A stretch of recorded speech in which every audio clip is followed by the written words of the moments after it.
One thing that often strikes me when I come home to Australia, and after so many years overseas, and then more recently to Vietnam, is really what a lucky country we have, and by and large, what excellent health facilities we have. You're with Roger from the MSC Mission Office. This is Mission Alive, and I'm back in Sydney. One of the projects we fund in Vietnam is for some sick people. I'll show you some slides. The first one is of a young man who had an accident off a motorbike and he is in very bad way, has been for at least a couple of years, and he was the first one that we were asked to help fund. And our policy a little bit was we don't fund individual cases, so we decided to give our director, Brother Hong, a larger amount and at his discretion to help sick people. I want to present some of those sick people today. This young man that you will see shortly came off a motorbike. He's bedridden and in pretty bad shape, more or less from the waist down.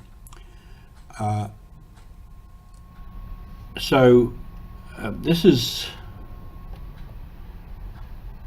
him lying in bed in his home, not in a hospital, not in a facility. He's a very bright young man, and as you can see, his upper body, shoulders and chest is in pretty good shape. And I'll tell you a little story about him in a moment. This is a little bit shocking, his injuries to the legs. So it's pretty bad and looks pretty bad, and I found it a little bit confronting and a little bit shocking. When I was with him, I was a little bit stunned, and I looked at him at one stage and I said to the others who would interpret, I said, "Tell him, sorry, I have no words." And I didn't know what to say. I had no words. And I looked at him a bit more and I started thinking, and it was obviously an intelligent young man.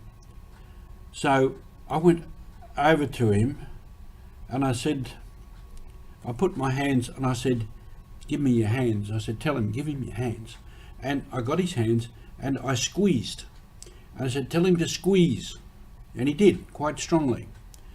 And, and we did this for a while. And then I said, there are types of exercise you can do. It's what we used to call the isometric exercises. It's like your body pushing against itself like that, or pulling different ways where you use your body muscle against the body muscle to do it, to exercise. And this was quite popular at one stage.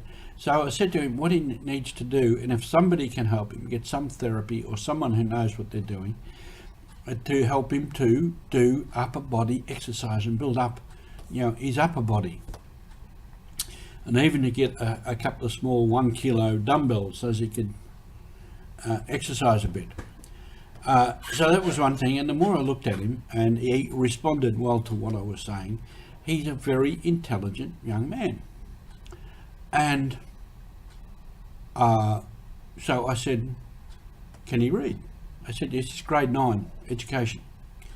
And I said, "Get him to read, get him books, get him anything to read and keep his mind active and develop his mind. And see if you can find someone, a teacher or an ex-teacher or something, who can actually teach him more about reading and more about writing."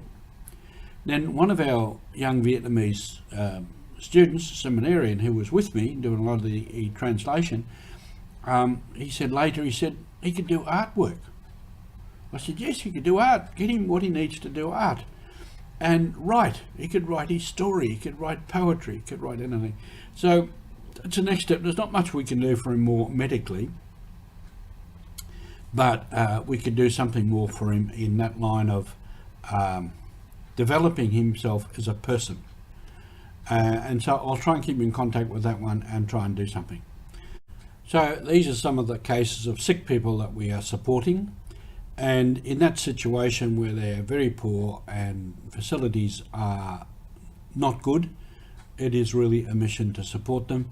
There are probably hundreds, thousands more, but we do a little bit in a small way as best we can. And this is part of our mission. We do what we can. Thank you for being with us.